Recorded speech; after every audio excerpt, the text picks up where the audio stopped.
Good morning students, मैं कमलेश वैष्णव आज आपका स्वागत करता हूं इस क्लास में। आज हम बना रहे हैं 11वीं इकोनॉमिक्स के लिए यहाँ पर वीडियो, जिसमें हम कुछ इम्पोर्टेंट क्वेश्चंस आपके लिए लेकर के आ रहे हैं, जिसको आप 2 बार 3 बार आप अगर सुन लेते हैं तो यह आपके लिए एक लर्निंग पॉइंट बन जाता है और यह एग्ज़ाम के लिए इम्पोर्टेंट होता है, जो आपके लिए बहुत ही प्रॉफिटेबल होगा। तो चलिए हम पहला क्वेश्चन लेते हैं। अभी तक आप हमारे चैनल को सब्सक्राइब नहीं किए हैं तो आप सब्सक्राइब कर लीजिए। इसी प्रकार के वीडियो आपको यहाँ पर हम देते रहेंगे। तो चलिए पहला क्वेश्चन हम लेते हैं। एक अच्छे निदर्शन के लिए आवश्यक तत्व बताइए। तो एक अच्छे निदर्शन के लिए आवश्यक तत्व हैं, पहला आप याद रखेंगे प्रतिनिधित्व, दूसरा स्वतंत्रता, तीसरा समानता व सजातीयता और चौथा है पर्याप्तता। आइए इसको समझते हैं। प्रतिनिधित्व, प्रतिनिधित्व का मतलब है कि उचित निष्कर्ष प्राप्त करने हेतु न्यादर्श ऐसा होना चाहिए जिसमें समग्र के सभी मौलिक गुण सम्मिलित हों। इसके लिए इकाइयों का चुनाव निष्पक्ष होना चाहिए। तो जो भी आप इकाई का चुनाव करते हैं वो सबके लिए एक समान होना चाहिए, निष्पक्ष होना चाहिए। स्वतंत्रता, किसी एक इकाई का न्यादर्श में शामिल होना किसी दूसरी इकाई के न्यादर्श में शामिल होने या न होने से स्वतंत्र होना चाहिए। समानता व सजातीयता, न्यादर्श की इकाइयों की प्रकृति व विशेषताओं में कोई आधारभूत परिवर्तन नहीं होना चाहिए। यदि एक समग्र से विभिन्न न्यादर्श लिए जाएं तो उनसे प्राप्त निष्कर्षों में समानता होनी चाहिए। फिर हम लेते हैं यहाँ पर नेक्स्ट क्वेश्चन, जो आपके लिए बहुत ही इम्पोर्टेंट हो सकता है, वो है बेरोजगारी को दूर करने के लिए सुझाव दीजिए। ओके, तो बेरोजगारी को दूर करने के लिए सुझाव दीजिए में आप याद रखेंगे कि कौन कौन से सुझाव है आपका जो जिससे बेरोजगारी जो है वो भारत का दूर हो सके। तो प्रश्न है बेरोजगारी को दूर करने के लिए सुझाव दीजिए, मतलब जो भी अनएम्प्लॉयमेंट है उसको हटाने के लिए आपको अपना एडवाइस देना है। पहला है बेरोजगारी दूर करने के सुझाव निम्न है। पहला है प्रशिक्षण सुविधाएं, अकुशल एवं अप्रशिक्षित श्रमिकों को कुशल एवं प्रशिक्षित करने हेतु जगह जगह प्रशिक्षण केंद्र खोलना चाहिए। मतलब व्यक्तियों को कार्य सिखाना चाहिए और कार्य सिखाने के लिए आपको प्रशिक्षण केंद्र खोलना चाहिए। ये सरकार को आप सुझाव दे सकते हैं।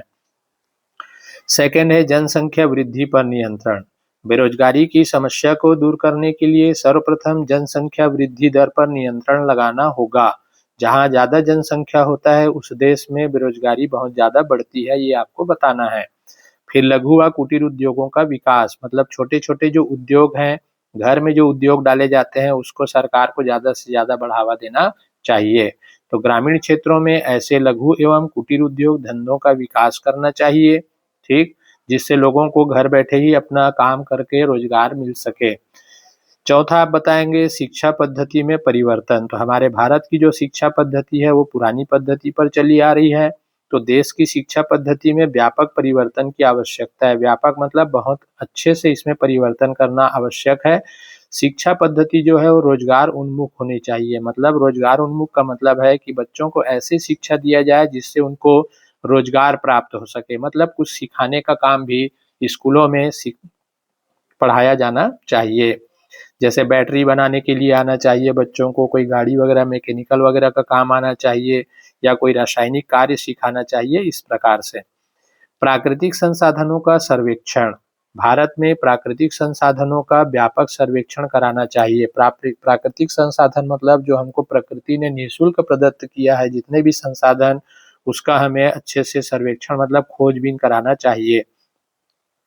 जनशक्ति नियोजन, श्रमिकों की मांग एवं पूर्ति के बीच सामंजस्य स्थापित करना चाहिए। जो श्रमिक हैं, श्रमिक के बीच में मांग और पूर्ति का जो बीच है उनके बीच में सामंजस्य मतलब होता है समानता स्थापित करना चाहिए। फिर हम यहाँ पर अगला क्वेश्चन लेते हैं आपके लिए, आपका समय खराब नहीं करते हुए। नेक्स्ट क्वेश्चन हमारा आता है, भारत में मानव पूंजी निर्माण की प्रमुख समस्याएं क्या है। मतलब भारत में मानव पूंजी के निम्न स्तर होने के कारण भी बताइए, ऐसा आपको कह सकता है। तो भारत में जो है मानव पूंजी के निर्माण की प्रमुख समस्याएं। अब बच्चे यहाँ पर देखिए मानव पूंजी होता क्या है। भारत में मानव पूंजी से आशय होगा कि अपने मनुष्यों के प्रति कितना खर्च किया जाता है। जैसे छोटे बच्चे को बचपन से लेकर के उसके जवानी तक उसके पेरेंट्स उस पर जो खर्च करते हैं पढ़ाने लिखाने में, उसके स्वास्थ्य में, वो कहलाता है मानव पूंजी। तो यहाँ पे जनसंख्या में वृद्धि, तो हमारा प्रश्न क्या था कि भारत में मानव पूंजी निर्माण की प्रमुख समस्या, तो समस्या कौन कौन सी आती है मानव पूंजी का निर्माण करने में। सबसे बड़ी समस्या है जनसंख्या में वृद्धि। भारत में जनसंख्या की वृद्धि बड़ी तीव्र गति से हो रही है। लिखिए, इतनी अधिक जनसंख्या के विकास के लिए बहुत अधिक साधनों की आवश्यकता होती है। भारत जैसे निर्धन देश के लिए इतने साधनों की व्यवस्था करना संभव नहीं है। तो आप देख सकते हैं कि घर परिवार में भी अगर जनसंख्या ज़्यादा होता है तो उस कंडीशन में बच्चे कम पढ़ पाते हैं, उनके देखभाल कम हो पाते हैं। तो ये जनसंख्या में वृद्धि कम करना होगा। फिर अगला है आपका निम्न उत्पादकता। निम्न उत्पादकता का मतलब होता है कि हमारे यहाँ की जो उत्पादन है वो निम्न कोटि के होते हैं। मानव पूंजी में सुधार के लिए जो विनियोग किया जाता है, विनियोग मतलब होता है इन्वेस्टमेंट करना, पैसा लगाना, उसके बदले में तत्काल ही आय प्राप्त नहीं होती, बल्कि इस प्रकार के लाभों को प्रत्यक्ष रूप से नहीं मापा जा सकता। मतलब व्यक्ति के ऊपर जो खर्च किए जाते हैं उनको पढ़ाने लिखाने में, उनको बड़े करने में, तो इसका जो पैसा है वो तुरंत तुरंत नहीं मिल पाता है, कई साल लग जाते हैं वो इन्वेस्ट करते हैं उसका फल मिलते। जैसे कि आप बच्चा पढ़ा, फिर पहली पढ़ा, दूसरी पढ़ा, तीसरी पढ़ा, चौथी पढ़ा, पांचवी पढ़ा, 12वीं पढ़ा, कॉलेज पढ़ा, कंपटीशन एग्जाम दिला, तब जाके नौकरी लगता है। इतने समय तक पेरेंट्स जो है उस पर इन्वेस्ट करते चले जाते हैं, तो ये डायरेक्ट आपको उस समय प्रॉफिट नहीं दिखता है। बाद में जब उसको नौकरी मिल जाता है या अच्छे जॉब में लग जाता है तब वह पैसा कमाना चालू करता है। तो इसी को कहा जा रहा है कि निम्न उत्पादकता। अतः इस तरह के विनियोग को अनुत्पादक विनियोग समझा जाता है। अनुत्पादक मतलब कोई प्रकार के वस्तु जैसा कोई उत्पादन इसमें नहीं होता है। और निजी उपक्रमी इस क्षेत्र में विनियोग करने के लिए प्रेरित नहीं होते हैं। तो जो निजी हमारा उपक्रम है, उद्योग है, उन लोग जो है मानव पूंजी के लिए पैसा लगाने के लिए उतना इंटरेस्ट नहीं लेते हैं। आजकल क्या है कि आदमी पैसा लगाता है तो कल परसों से वो प्रॉफिट देखना चालू कर देता है, तभी उसको पैसा लगाने में इंटरेस्ट होता है। तीसरा आप बताएंगे मानव पूंजी निर्माण एक सतत लंबी प्रक्रिया है। मतलब मानव पूंजी निर्माण एक सतत लंबी प्रक्रिया है। भारत के पास संसाधनों का अभाव है, अतः वे भौतिक विकास जो कि शीघ्रगामी तथा परिस्थिति जन्य भी होते हैं में अधिक ध्यान देते हैं। अतः मानव पूंजी निर्माण का स्तर निम्न बना रहता है। तो ये लंबी प्रक्रिया होने के कारण यहाँ पर इन्वेस्टर जो है इसमें पैसा जल्दी इन्वेस्ट नहीं करना चाहते हैं, क्योंकि उसका जो लाभ है वो कई साल बाद मिलते हैं। चौथा है रूढ़िवादिता। रूढ़िवादिता मतलब पुरानी सोच। भारत में व्याप्त रूढ़िवादिता विचार तकनीकी ज्ञान को अपनाने व उसे लागू करने में बाधक सिद्ध होते हैं। परिणामतः मानव पूंजी निर्माण का स्तर निम्न बना रहता है।